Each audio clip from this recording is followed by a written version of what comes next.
ರಾಜ್ಯ ಬಿಜೆಪಿಯಲ್ಲಿ ಈ ಬಣ ಬಡಿದಷ್ಟ ಅನ್ನುವಂಥದ್ದು ನಿಲ್ಲುವಂತ ಲಕ್ಷಣ ಸದ್ಯಕ್ಕಂತೂ ಕಾಣಿಸ್ತಾ ಇಲ್ಲ. ಇದೀಗ ಇನ್ನೂ ಒಂದು ಹೆಜ್ಜೆ ಮುಂದಕ್ಕೆ ಹೋಗಲಾಗಿದೆ.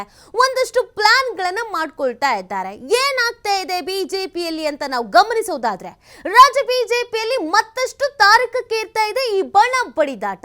ಯತ್ನಾಳ್ ಬಣದ ವಿರುದ್ಧ ಬಿಎಸ್ವೈ ಆಪ್ತರು ಶಕ್ತಿ ಪ್ರದರ್ಶನಕ್ಕೆ ಅಂತ ಇದೀಗ ಮುಂದಾಗ್ತಾ ಇದ್ದಾರೆ. ವಿಜಯೇಂದ್ರ ಪರ ಅಖಾಡಕ್ಕಿಳಿತಾ ಇದ್ದಾರೆ ಯಡಿಯೂರಪ್ಪನವರ ಆಪ್ತರು. ಎರಡೂ ಬಣಗಳ ನಡುವೆ ಜೋರಾಗ್ತಾ ಇದೆ ಲಿಂಗಾಯತ ಅನ್ನುವ ವಾರು. ಮೊನ್ನೆಯಷ್ಟೇ ಯತ್ನಾಳ್ ನೇತೃತ್ವದಲ್ಲಿ ಒಂದು ಲಿಂಗಾಯತರ ಸಭೆಯನ್ನ ನಡೆಸಲಾಗಿತ್ತು. ಮಗನ ಪರ ಪರೋಕ್ಷವಾಗಿ ಅಖಾಡಕ್ಕಿಳಿತಾ ಇದ್ದಾರೆ ಯಡಿಯೂರಪ್ಪ ತಮ್ಮ ಆಪ್ತರನ್ನ ಇಳಿಸುವ ಮುಖಾಂತರವಾಗಿ. ಲಿಂಗಾಯತ ಶಕ್ತಿ ಏನು ಅಂತ ತೋರಿಸ್ತೇವೆ ಅಂತ ಸವಾಲ್ ಹಾಕುವಂತ ಕೆಲಸಕ್ಕೆ ಇದೀಗ ಮುಂದಾಗಲಾಗ್ತಾ ಇದೆ. ಸಾಲು ಸಾಲು ಲಿಂಗಾಯತ ಸಭೆಗೆ ಸಜ್ಜಾಗಲಾಗ್ತಾ ಇದೆ ಬಿಎಸ್ವೈ ಬಣ. ಇವತ್ತು ನೆಲಮಂಗಲ, ದಾಬಾಸ್ಪೇಟೆ ಲಿಂಗಾಯತ ಮುಖಂಡರ ಜೊತೆಗೆ ಸಭೆ. ಮಾರ್ಚ್ 4ರಂದು ಅರಮನೆ ಮೈದಾನದಲ್ಲಿ ದೊಡ್ಡ ಮಟ್ಟದ ಸಭೆ.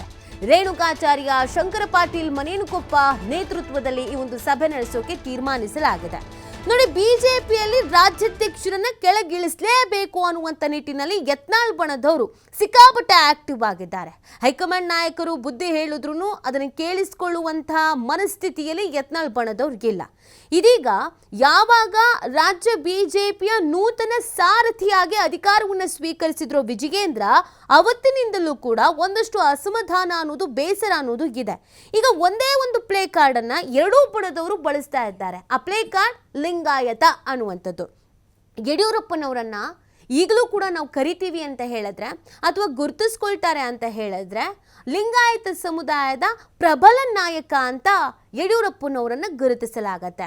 ಯಡಿಯೂರಪ್ಪನವರಿಗೆ ಈ ಸ್ಥಾನಮಾನ ಸಿಕ್ಕೋದಕ್ಕೆ ಕಾರಣ ಲಿಂಗಾಯತ ಸಮುದಾಯದ ಪ್ರಬಲ ನಾಯಕ ಅನ್ನುವಂಥದ್ದು ರಾಜಕೀಯ ವಲಯದಲ್ಲಿ ಚರ್ಚೆ ಇದೆ.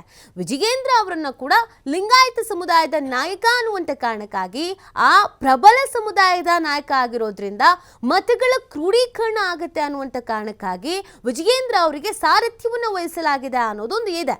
ಆದರೆ ಯತ್ನಾಳ್ ಅವರು ನಾವು ಲಿಂಗಾಯತರೇ, ನಮ್ಮಲ್ಲೂ ಕೂಡ ಲಿಂಗಾಯತ ನಾಯಕರುಗಳಿದ್ದಾರೆ, ನಾವ್ಯಾಕೆ ಅದನ್ನು ಮಾಡಬಾರ್ದು ಅಂತ ಹೇಳಿ ಲಿಂಗಾಯತ ಸಮುದಾಯದ ಯಡಿಯೂರಪ್ಪನವರ ವಿರೋಧಿಗಳನ್ನ, ನಾಯಕರುಗಳನ್ನ ಒಗ್ಗೂಡಿಸ್ಕೊಂಡು ಒಂದು ಮೀಟಿಂಗ್ ಅನ್ನ ಮಾಡ್ತಾ ಇದ್ದಾರೆ. ಈ ಮುಖಾಂತರವಾಗಿ ಒಂದು ಸಂದೇಶ ರವಾನಿಸ್ತಿದ್ದಾರೆ. ನಾನು ಕೂಡ ಲಿಂಗಾಯತ ಸಮುದಾಯದ ನಾಯಕ, ನಮ್ಮಲ್ಲೂ ಕೂಡ ಲಿಂಗಾಯತರಿದ್ದಾರೆ, ಕೇವಲ ನೀವು ಮಾತ್ರ ಅಲ್ಲ ಅಂತ. ಅದಕ್ಕೆ ಈಗ ಯಡಿಯೂರಪ್ಪನವರು ಫೈನಲಿ ಮಗನ ಕುರ್ಚಿಯನ್ನು ಉಳಿಸ್ಕೊಳ್ಳೋದಕ್ಕೆ ಅಖಾಡಕ್ಕೆ ಎಂಟ್ರಿ ಆಗಿದ್ದಾರೆ. ಆದರೆ ನೇರವಾಗಿ ಅಲ್ಲ, ಇಂಡೈರೆಕ್ಟ್ ಆಗಿ. ಅಂದರೆ ಅವರ ಜೊತೆಗಿದ್ದವರು, ಅವ್ರ ಜೊತೆಗಿದ್ದಂಥ ಕಾಣಿಸ್ಕೊಳ್ತಾ ಇದ್ದಂಥ ನಾಯಕರುಗಳು, ಅವ್ರ ಪರವಾಗಿದ್ದವರನ್ನ ಇದೀಗ ಅಖಾಡಕ್ಕೆ ಇಳಿಸ್ತಾ ಇದ್ದಾರೆ. ಅದಕ್ಕೆ ಒಂದು ಪ್ಲಾನ್ ಮಾಡ್ಕೊಂಡಿದ್ದಾರೆ. ಲಿಂಗಾಯತ ಸಮುದಾಯದ ನಾಯಕರುಗಳು ಯಾರ್ಯಾರಿದ್ದಾರೆ, ಜಿಲ್ಲಾಬಾರು, ಹಾಗೇನೆ ರಾಜ್ಯ ಮಟ್ಟದಲ್ಲಿ ಯಾವೆಲ್ಲ ನಾಯಕರುಗಳಿದ್ದಾರೋ ಅವರೆಲ್ಲರನ್ನ ಒಗ್ಗೂಡಿಸ್ಕೊಂಡು ಒಂದು ಸಭೆಗಳನ್ನು ಮಾಡ್ತಾ ಇದ್ದಾರೆ.